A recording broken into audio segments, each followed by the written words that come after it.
Арыбаңыздар, ардактуу кыргыз журту, угармандар. Акыркы мезгилде кыргыз элинде диний түшүнүк, динге болгон көз караш боюнча абдан чоң ажырым пайда болду.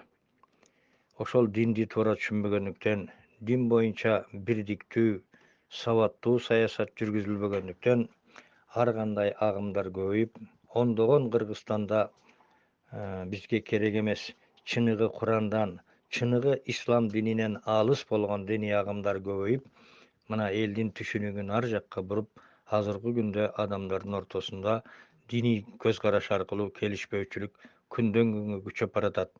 Эл топтолгон, чай ичилген жерлерде, аш тойлордо мына ушул көз караштын айынан көптөгөн адамдар бири-бири менен сем-мендешип жаман жакшы айтышкан учур күчөдү.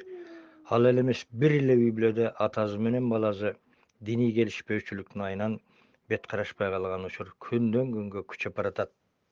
Биз кыргыз эли, кылымдарды карыткан байыркы кыргыз эли, ошол бир топ кылымдан бери эле ислам динин тутуп, бирок ислам динин тутканда азыркы исламчылардай эмес, Ханафи мазхаб жолунда 5 баал намазын окуп эле, кыпкыргызча кийинип эле, жакшынакай кылып эле Куран окуп, орозосун кармап, башка нерселерин жасап ушинтип келбедикпи? Биз ошол заманды көрүп чоңойбодукпу?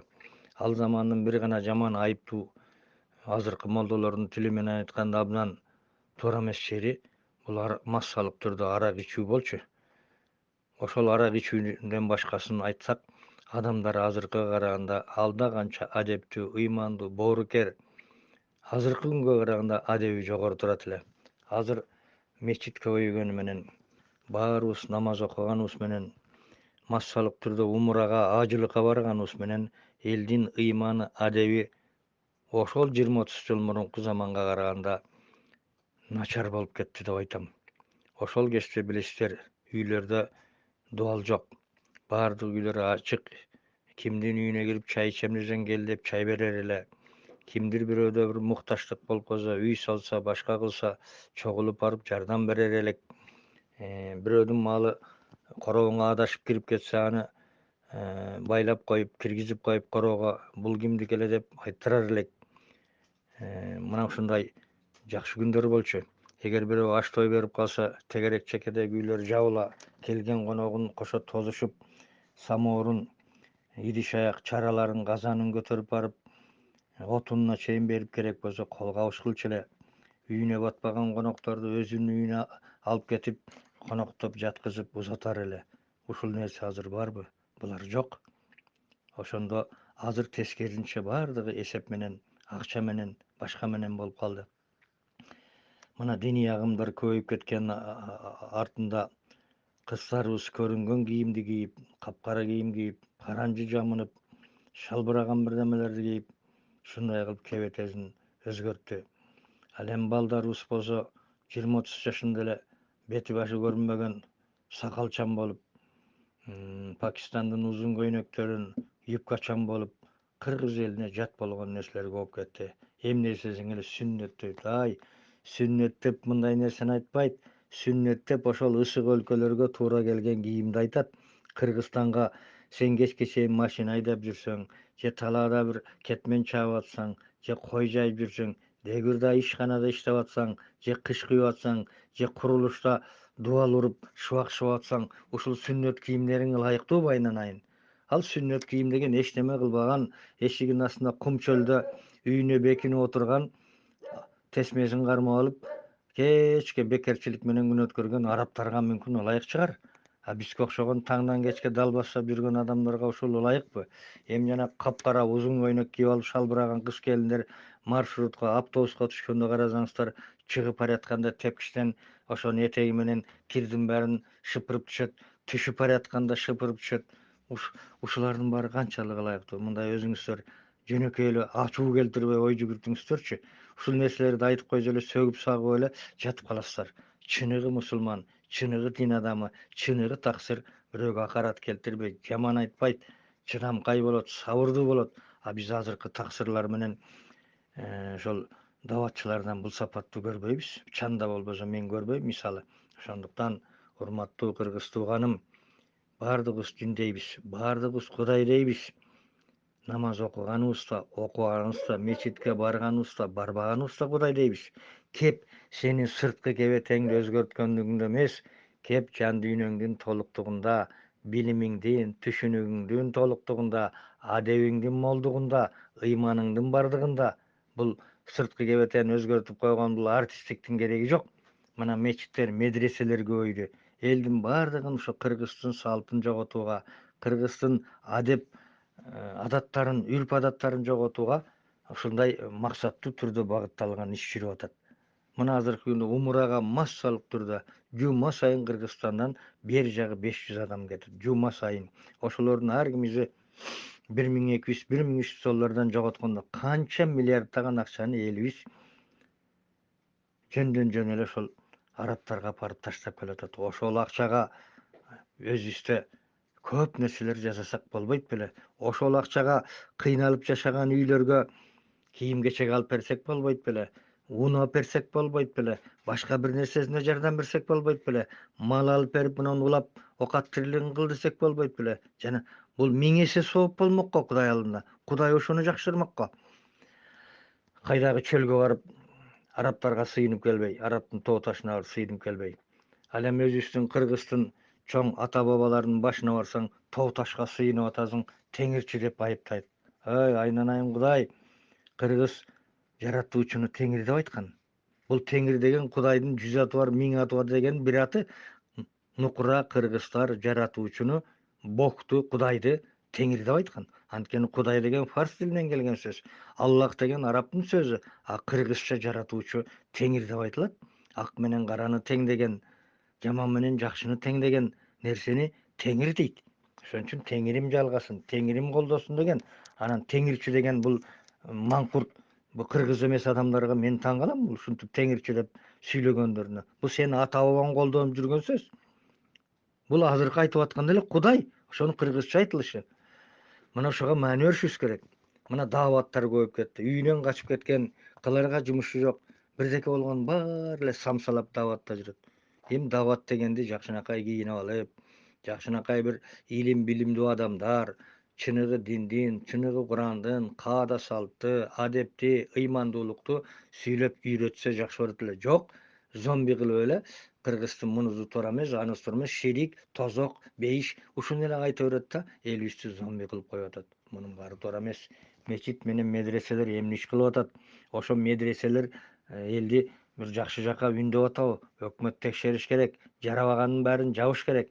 Медресе, мечитте атайын билими бар, нарктуулукту, салттуулукту сактаган, турган турпаты кыргыз болгон адамдар иш жүргүзүш керек. Аны араб кылганга үгүттөбөш керек, ал туура эмес.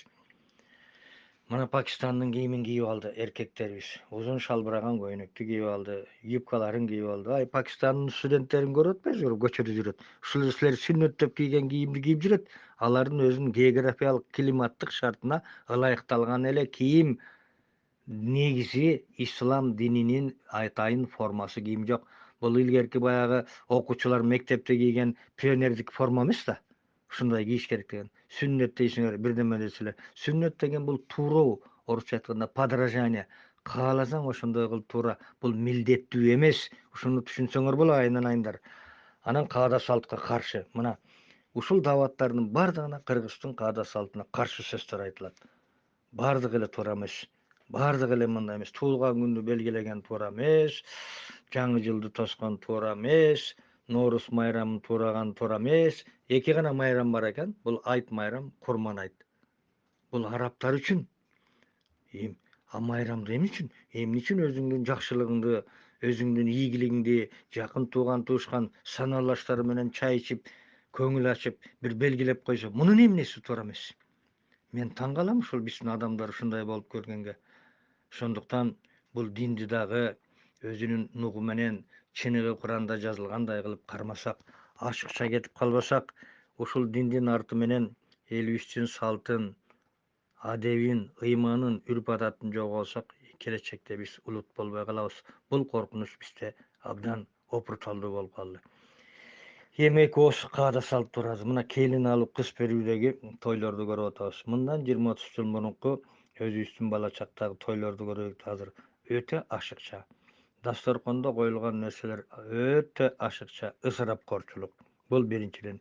Ekinçiden janağı tüштөн tүү деген 6-7 чейин кой сойлот. Ушунун баардыгы кесирлик. Бул мактанганdyk, ашепке кеткендик. Жакшынакай дасторкон жайып, жакшы ыргүү, жакшы бата тилек сөздөр айтылып, баталып эле койсок болот го. Ал эми мынагы кыз узатуу, кыз берүүдеги кечке чейин кызды баланы тегерете ушу кафе ресторанын ичинде бер жак 10 жолу жүгүнтөт. Мунун канчалык кереги бар? Улуу кишилерге, жалпы кайната кайненеге, элге бир жүгүнүп койсо болот. Анан эркек баланы жүгүнткөнү абдан туура эмес. Бул чекилик. Эркек бала башын ийкеп гана ыйбаа кылып, ушундай бир белги кылып коюш керек. Аял менен кошо эркек аялдай кылып жүгүнүп атат. Бул эркектин жүгүнткөнү, бул туура эмес. Илгери колго түшкөндө жүгүнчү эле, жүгүн деп. Анан эми булар абдан туура эмес. Бул жүгүнүү деген ызаат, урмат кылып коюунун эле белгиси, башка аш жерде эчтеке деле жок. Ушундай жосунсуз жоруктар, ашепке кеткен нерселер болуп атат. Анан тойдун ичинде салтка туура келбеген жанагы тамадалар, ар кандай бир салтыбызга туура келбеген, иренжиткен бир оюндарды ойнотот. Бул таптакыр туура эмес. Ошол жерде кайнатасы, кайненеси, кайнагасы, келини, эжеси, жеңеси баардыгы отурат. Ушундай бир салтыбызга туура келбеген бир ыплас оюндарды ойнотот. Ошондуктан тамадалар дагы ушул жагына көңүл буруп, нарк боло турган, салт боло турган, адеп, үрп адат боло турган нерселерди гана жасаш керек. Ушундай бир ыплас оюндарды ойнотот, туруп барып туруп ошол жерден ары баштан бир тарткың келет, эми айлаң жок отурасың да. Мына ушундай нерселерди алып салыш керек. Анан жаңы келген келиндер, ошо тойдо кыргыздарды билесиздер, бир жумага чейин келин көшөгөдөн чыкпай, жоолугун алдыга салып, бетин көргөзбөй, ызаат урмат кылчу эле. Ал эми биздин тойлордо келиндер жана орустун ак көйнөгүн кийип алып, жарым жылаңач төшү көрүнүп жүрөт, колтугун курсагынан бери көрүнүп жүргөн кийимдерди кийип алат. Бул дагы туура эмес. Ошондон келинге көз тиет, сөз тиет, турмуштан ажырашып атат, башка болуп атат. Ушунун баары салтыбызга өтө жат нерсе.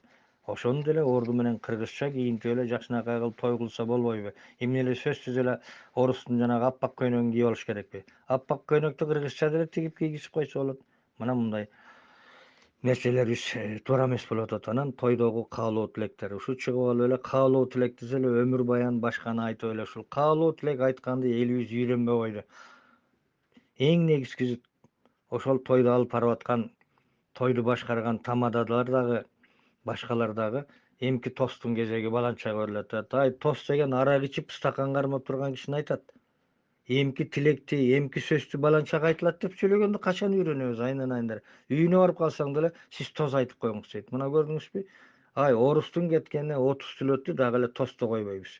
Тос эмес, тос арак ичкен, стакан кармаган адамды айтат. Каалоо тилек айтып коюңуз деп айтат. Анан бата берүүнү билбейт. Бата берет десе эле кайдагы бир былжырап, бир өйдө төмөн сөздөрдү сүйлөп кетишет. Бата деген кыска, нуска, тарбиялуу, жакшы тилектер айтылыш керек. Мына ушундагы бир эске ала турган жагдай. Эми эң негизгиси сөөк коюу. Мына президенттин указы чыкты, башка болду. Мал союлбасын, башка союлбасын деп, мейли мал союлбасын, ашыкча чыгым болбосун, сөөк үйдөн өлүк узатып аткан адамга оорчулук келбесин деген мааниде жасалып атат. А бирок ысырапчылык кайда? Мына элдердин баары массалык түрдө умурага, ажыга барып атат. Бул эмне чыгым эмеспи? Мына азыр ороз айында миңдеген койлор союлуп атат. Күн сайын мына кафелер 100%, баардык кафелер 100% азыр кечинде бош эмес. Күнүгө бирөө кезек менен мал союп, башка кылып, сооп алат элек деп мал союп атат. Бул ысырапкорчулукка жатпайбы? Ошол бир жыл бою кыргыздар тойго сойгонду бир ай орозодо деле союп коюп атат. Ар бир айылдарда, үйлөрдө, көчөлөрдө мына бул дагы ысырапкорчулук. Сөзсүз эле кой союш керекпи? Жөнөкөй эле шорпо манты кылып оозо ачырса болбойбу? Мына бул дагы, мына эртең орозо бүткөндө дагы массалык түрдө мал союлуп туруп таратылат. Мына бул дагы ысырапкорчулукка кирет. Анан ысырапкорчулук десе эле өлүп аткан ата энесине же бир башка жакын тууганына бир союп койгон малды ысырапчылык дейбиз. Түштөн түүгө 6-7 кой сойсок ысырапчылык эмес. Тойго 2 жыл сойсок ысырапчылык эмес. Күнүгө ар кандай иш чара өткүзүп, той томолок өткүзүп бир болор болбос 30 жаш 20 жаш анан баландай түгүндөй 1-класска барды, окууну бүттү деп аш той өткүзсөк ысырапкорчулук эмес. Өлгөн кишиге кеткен гана мал ошол дасторкон гана ысырапчылык болуп калабы? Өлгөн киши алып кетип аткан жок, аны тирүүлөр жеп атат. Мына ошондуктан өлгөн кишинин дагы өзүнүн урмат сыйы болуш керек. Ал экинчи ал адам жок. Ошол адамга көргөзүлө турган акыркы сый урмат. Ошол адамды ит жегөнбөй жакшынакай кылып, дасторкон жайып, келген конок, алыс жакындан келген жегжаттар ошол адам жөнүндө, ошол үй менен бала чакасы жөнүндө сүйлөп, ошонун өткөн кеткенин айтып, кеткенге эле бир шарт түзө турган дасторкон ал. Ада турган эчтеке жок. Ошол чыгымды деле келген жегжаттар кошумчасы менен келет. Ошол кошумча менен жабылат. Ал үй жанынан деле чыгарбайт аны чындап келгенде. Мына ошондуктан ушул эле нерсени айтып эле ушуну эле бетке кармап алдык. Бул деген сөз бардыгын алып келип арабчага, пакистанчага өткөрүп эле деген сөз. Өлүктү ошол замат коет. Болду, үйдө аңгырап өкүргөн да адам жок. Топтошуп турган адам жок. Баягы киши өлүп калды, итче көмүп салды. Болду. 2 сааттан кийин ал адам жөнүндө эчтеке жок. Ошондуктан бул нерсе дагы орду менен, ыгы менен албетте 2-3 жылкы союп, башка кылып той айландырып өрүш туура эмес, бирок жакшынакай, жөнөкөй, кымбат эмес, ашыкча чыгымы жок дасторкон жайып, ошол өлүктүн өзүн затын, өлүккө болгон акыркы урмат сыйды көрсөтүп койсо, бул ашыкча ысырапкорчулукка жатпайт. 5 баласы, 4 баласы туруп ошол ата энесин жакшынакай урмат сый менен узаткандын эмнеси ашыкча сый? Муну ким ашыкча сый деп тапты? Мен таң калам мен. Ошондуктан башка жерден үнөмдөйлүкчү, ушул өлгөн кишиден үнөмдөп эле койгулачы. Тирип адамдардан үнөмдөгүлөчү. Өлгөн адамдын өзүнүн рызкысы менен кетет. Мына ошондуктан урматтуу туугандар, динди кармаганда да акыл эс менен, баш отубуз менен берилип кетпей, илгерки ата бабалардын салтынан чыкпай, кыргыздын каада салтына зыян кылбагандай кылып кармасак туура болот. Ошондуктан келгиле, теңирчи, араб кул, орус кул, башка деп бөлүнбөй, кыргыз эли аз элбиз. Бири-бирибиз менен бычак кырды болуп кармашкандын кереги жок. Динди кармайсыңбы? Өз жолуң менен, башкаларга асылбай, башкаларды мажбурлабай, башкаларды кырмабай, өзүң үчүн кармай бер. Карманбаган адамдар, карманган адамдарга силерде тийишпегиле. Ал ошого жагабы, ошондой кыла берсин. Капкара чүмкөнүп жүргөн жагабы, чүмкөнүп жүрсүн тердеп бурдап. Ошондуктан бири-бирибизге акарат келтирбей, кимибиз кандай амал кылабыз, бирок башкаларды кыйнап, мажбурлап, зордобой иш кылышыбыз керек. Кел, кыргыз тууганым, көзүңдү ачып, ушул жолду туура кармансак жакшы болот эле. Өз элиңди, өз тилиңди, өз жериңди, өз ата салтыңды үйрөн, бил жана аны көздүн карагендей сакта. Ал сенин келечегиң, ал сенин ичер сууң, ал сенин балдарыңдын келечеги. Мына ушуну кармансак, урматтуу кыргыз тууганым.